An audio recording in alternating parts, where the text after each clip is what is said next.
Bonjour les amis, mercredi de Noël numéro 2. Je vous rappelle qu'il y a en tout 4 ateliers. Aujourd'hui, nous allons travailler sur celui-ci. Ce n'est pas un atelier compliqué, ce ne sont vraiment que des formes géométriques comme toutes les maisons qu'on avait faites jusqu'ici en tutoriel. Alors pour ceux qui préfèrent décalquer, le dessin imprimé est comme d'habitude dans la description et lorsque vous aurez fait votre dessin sur votre feuille aquarelle, vous pourrez avancer la vidéo au minutage indiqué ici. Pour les autres, c'est parti.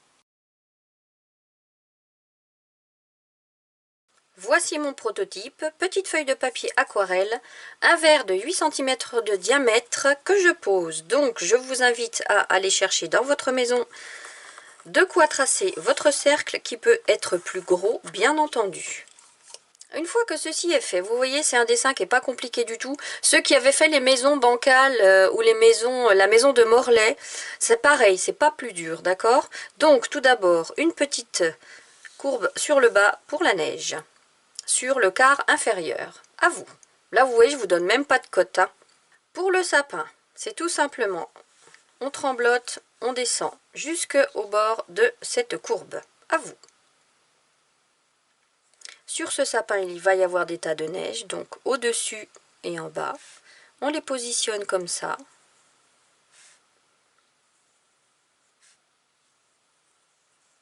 Et dans les trous, eh ben, on comble. Il y a de la neige partout.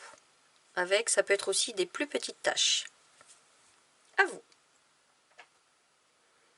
Et dans l'espace qu'il vous reste, eh bien c'est tout simplement la maison avec de droite. Vous la faites de la largeur que vous voulez. Un toit de neige, bien bombé sur le dessus, bien régulier. Quoique il est encore trop droit ici, je trouve. Vous voyez, là j'avais donné plus de souplesse à cette courbe. Donc un peu plus de souplesse, voilà. Qui redescend comme ça et on remonte comme ceci. À vous. Et encore, vous voyez, là je trouve que c'est trop fin. Je vais le faire un peu plus épais. Donc vous avez le droit de gommer et de revenir. Hein. On n'est pas parfait, les amis. Une cheminée. Bim, bim. 2 verticales. Un petit dôme de neige. À vous. Et puis la partie en terre cuite qui ressort. C'est juste 2 obliques. Et puis un petit boudin sur le dessus. À vous. La porte. Verticale, verticale. Oh là là, ma verticale n'est pas bien parallèle au mur. Hop. Au-dessus, un petit dôme de neige, parce qu'il y a un petit toit au-dessus de la porte. À vous. On double chaque verticale.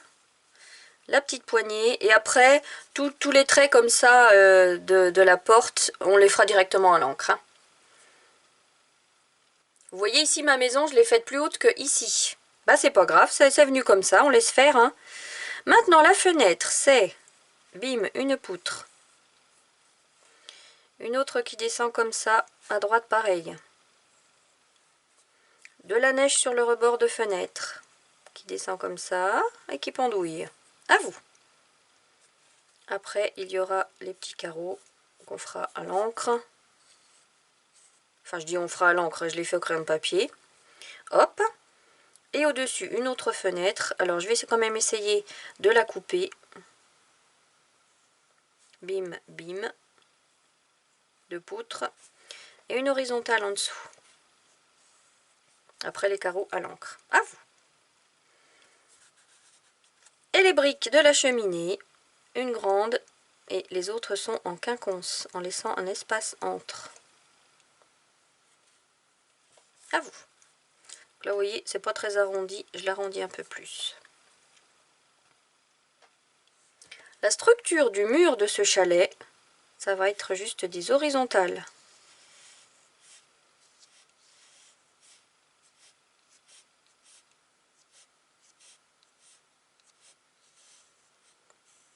À vous. Allez, maintenant, on prend notre crayon à encre indélébile, pointe 0,1 ou 0,05 si vous voulez vraiment avoir un tracé très fin.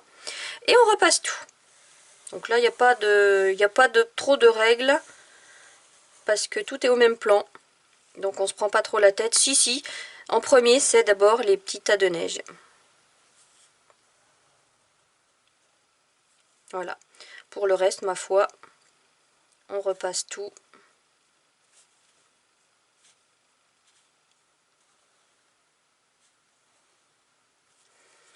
Et on fait nos petits carreaux. Et s'ils sont pas bien carrés, on se prend pas la tête, ce n'est pas grave.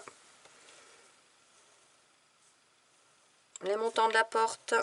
Donc là, vous pouvez faire en même temps que moi, je dis pas à vous, hein. La poignée.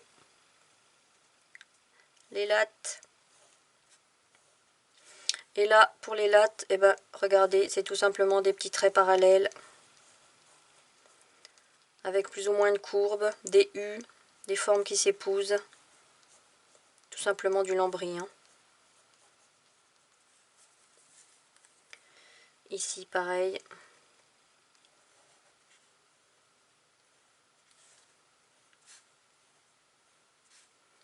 Les petits carreaux.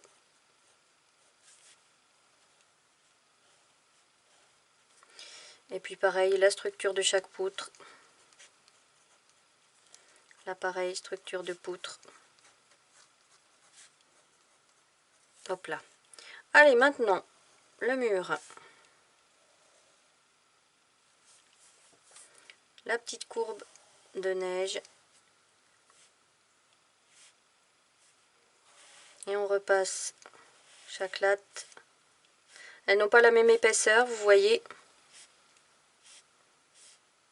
Ça donne un mouvement intéressant à la maison.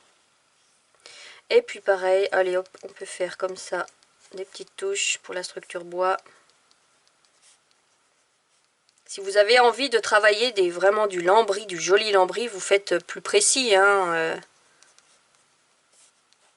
Comme ça peut être comme ça, vous voyez. Des formes qui s'épousent.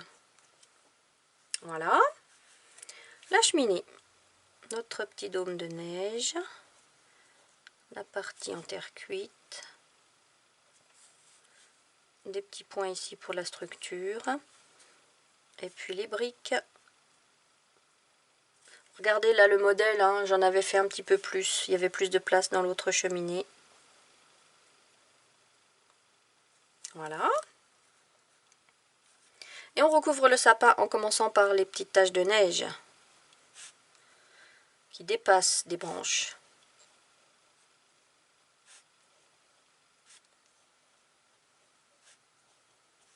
Et après, on fait les branches.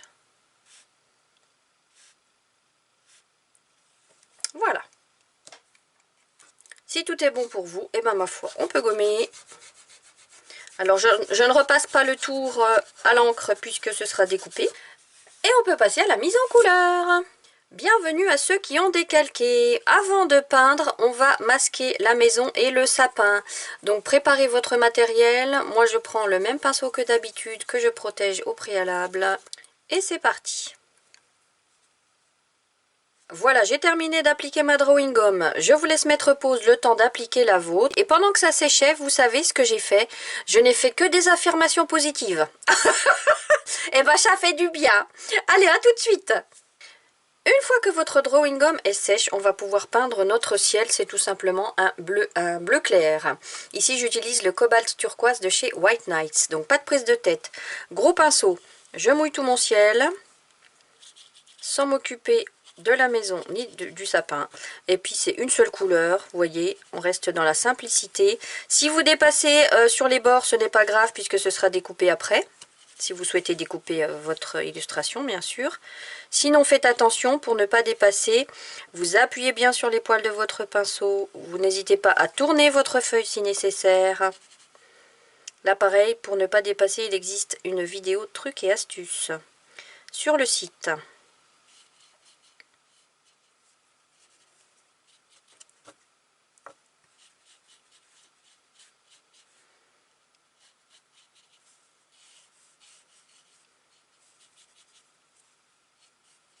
Donc voilà, c'est tout simple.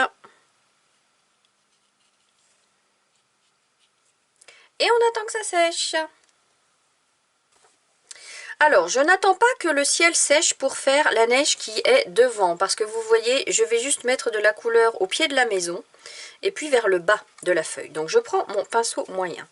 Je mouille l'ensemble. Donc là, il se peut que le... Oui, bah ça arrive. Regardez, le bleu du ciel, il migre vers le bas. C'est pas grave, puisque ça peut être aussi de l'ombre de la neige. Je prends maintenant du violet. Et je travaille l'ombre portée de la maison sur la neige devant, avec une petite courbe comme ça. Et puis au pied du sapin également. Et attention, maintenant, je vais prendre du vert olive. Quand on fait de l'illustration, il ne faut pas se limiter à ce que l'on connaît. Et cette fois, eh ben, on va travailler l'ombre avec des petites touches de vert olive parce que rien ne nous en empêche. Et on a un métier qui n'a pas de limite. Eh bien, profitons-en. Un peu de vert olive. Pas plus que ça. À vous! Maintenant, il faut attendre que l'ensemble soit sec pour retirer la drawing gum. Donc, on peut mettre pause et on se retrouve tout à l'heure. Toute ma peinture est sèche, je peux maintenant retirer la drawing gum. Alors une fois que tout est retiré, la première des choses à faire, c'est de repasser à la drawing gum toutes les taches de neige qui sont sur le sapin. Parce que ça sera plus pratique après, vous comprendrez pourquoi. Donc moi je prends un cure-dent parce que c'est pas large.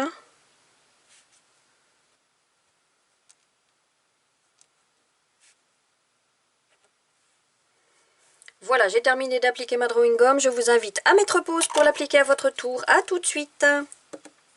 Allez, on va commencer par peindre notre mur. Je vais utiliser une base de Quinacridone Gold. Si vous n'en avez pas, vous prenez du marron clair. Ça peut être du terre de sienne.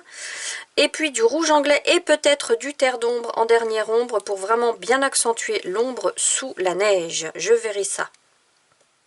Je vous rappelle la technique du Lu-Sho-Muku, le Lu pour décider d'où vient la lumière. Ici, elle va venir de la gauche. Le Sho pour le choix des couleurs, c'est fait. Le Mu pour mouiller sa séquence et le Ku pour appliquer les couleurs. Pour le choix des couleurs, une fois que vous avez choisi vos couleurs, vous les placez dans l'ordre qu'il faut à côté de votre illustration pour ne pas perdre de temps pour aller les chercher, ni pour réfléchir laquelle prendre après telle autre. Je prends mon pinceau moyen, je vais mouiller mes 3 premières poutres qui sont là. Et je pars donc sur ma base de Quinacridone. Donc vous voyez, j'ai pas fixé ma feuille, c'est pas des grands formats. J'ai pas estimé nécessaire de le faire. Si vous, ça vous rassure de le faire, vous le faites bien sûr. Hein. Alors là, je vais passer à mon petit pinceau pour aller chercher encore plus de pigments. Vous savez que le Quinacridone, il peut être jaune et puis d'un seul coup, il vire au marron. Ça dépend quelle intensité de pigment on va chercher. Et c'est ce que j'adore dans cette couleur. Le Quinacridone Gold, il est vraiment plein de surprises. Alors, hop. Regardez, bim, marron. Marron doré. C'est vraiment chouette.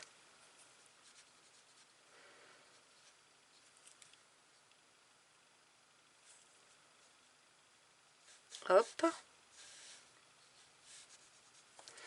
Ensuite, une première ombre avec du rouge anglais. On va voir ce que ça donne. Alors, on se contente de faire cette ombre juste sur le bois de la poutre, parce qu'après, là, l'ombre, elle sera pas pareille hein, sur la fenêtre.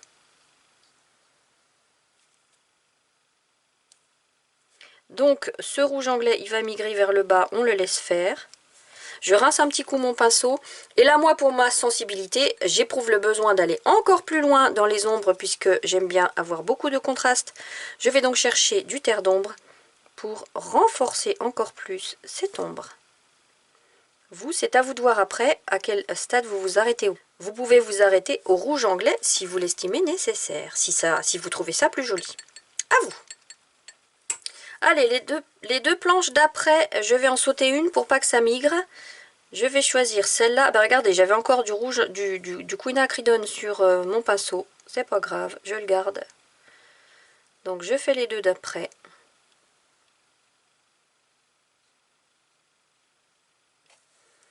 Et là, je vais chercher du terre de sienne pour varier un peu les couleurs de ce mur.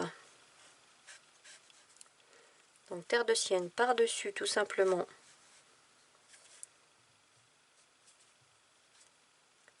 La petite base de Quinacridone, on va dire.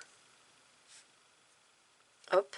Et tout comme j'ai travaillé ma neige avec du vert olive, je vais rajouter le même vert olive ici pour donner du mouvement au mur.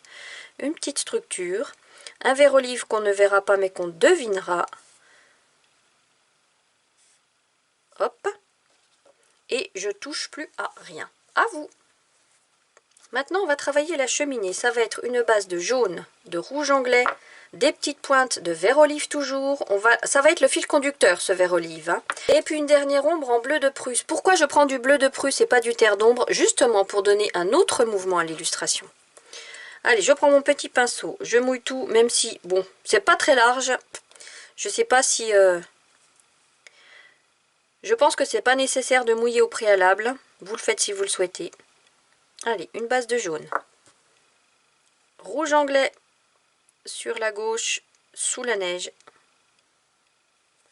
Mais pas plus loin. Je rince mon pinceau parce que le rouge anglais, il est vraiment très intense. Et moi, je veux que mon vert olive apparaisse. Des petites touches comme ça là. Et je passe directement au bleu de Prusse, sans rincer mon pinceau, sur la gauche et dessous. Tiens, j'avais dit que ma lumière venait de la gauche. Eh ben, j'ai fait le contraire, les amis. Je suis désolée. J'ai tellement l'habitude de la faire qui vient de la droite. Bon, tant pis, j'ai commencé comme ça, je continue. Vous voyez, la lumière, là, elle vient de la droite. Oh, c'est pas bien, Hélène, c'est pas bien. J'espère que vous me pardonnerez, hein. Allez, on fait le dessus, la petite partie en céramique.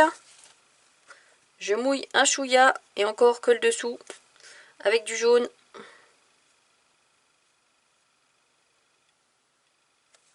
Rouge anglais.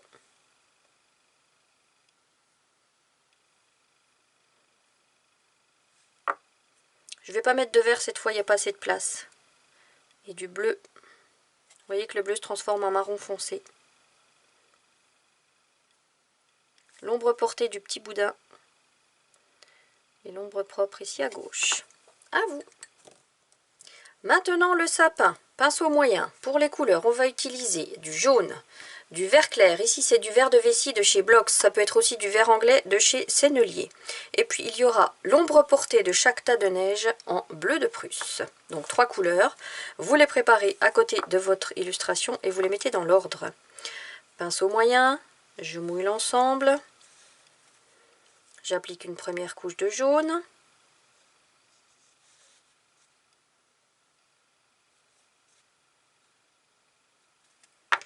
Une seconde couche en vert clair. Alors là, on peut laisser du jaune sur le bord, même si la lumière vient de la droite, c'est pas grave. On va laisser une partie dans la lumière. Je prends maintenant mon petit pinceau bleu de Prusse et je travaille toutes les ombres sous chaque tas de neige.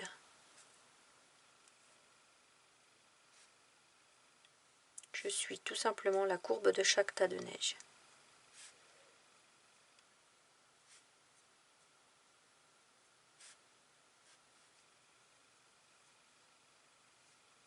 Voilà.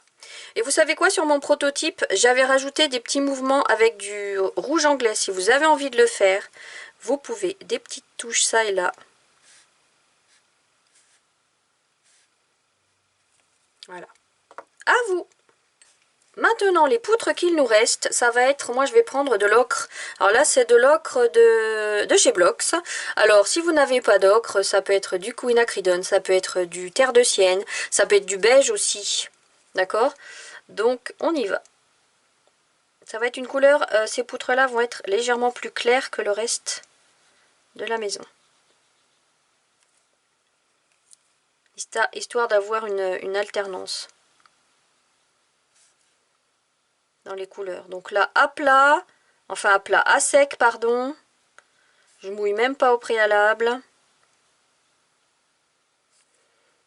Et puis celle du bas, pareil.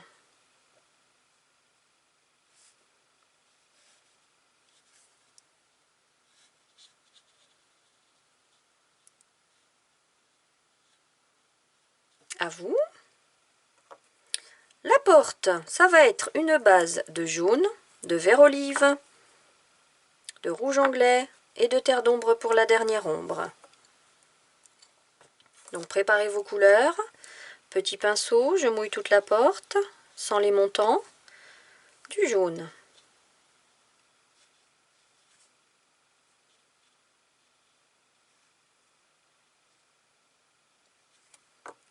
Du vert olive à partir de la moitié de la porte. Le bas, je le laisse jaune. On va faire un petit dégradé, on va s'amuser, regardez. Rouge anglais à partir de la moitié du vert olive. Alors, il est un peu intense. Je vais rincer mon pinceau. Je le sèche un petit peu. Et je vais diluer ce rouge anglais dans mon vert olive. Comme si c'était une très vieille porte, vous voyez. Et la dernière ombre en terre d'ombre. Juste sous la neige.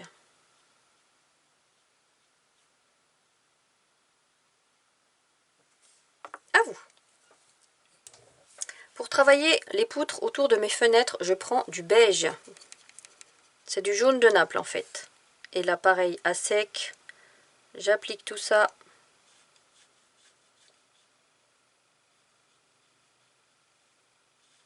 Là, il n'y a pas beaucoup de travail là-dessus, hein.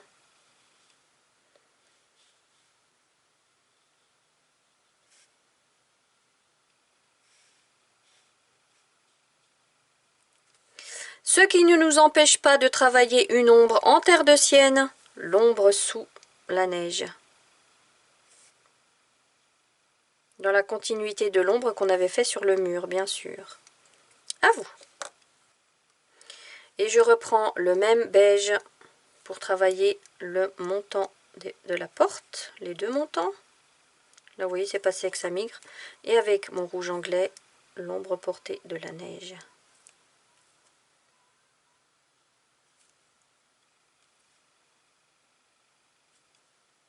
À vous. Maintenant pour la neige, ça va être le même bleu que le ciel, ici du cobalt turquoise, du violet et peut-être des petites touches en vert pour rappeler le bas ici, la neige en bas. Pinceau moyen. Je mouille tout. Mon bleu cobalt turquoise. Petite touche, très léger, hein.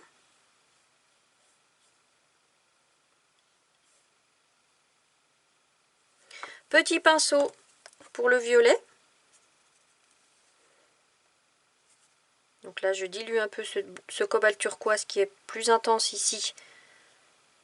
Donc j'en profite que tout est encore mouillé pour le fondre. Hop. Là, on se cantonne au bas de l'illustration de ces courbes-là.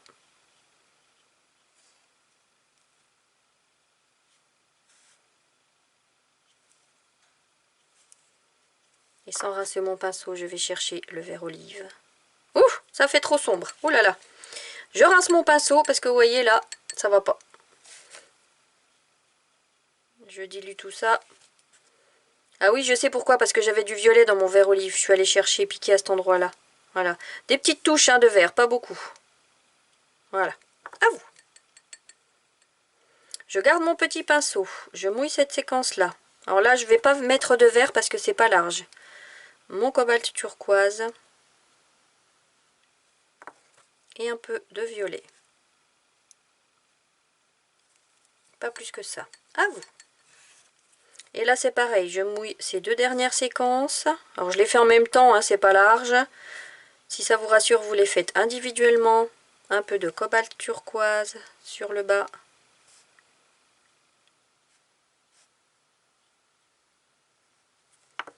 Et du violet. Des petites touches et après vous laissez migrer.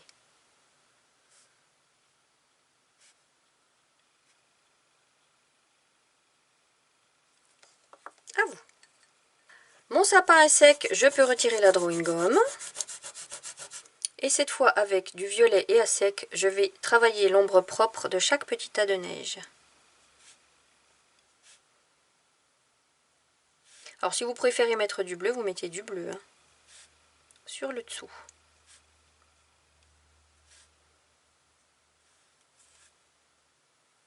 À vous. Et il ne nous reste plus que les lumières des fenêtres, c'est tout simplement du jaune à sec.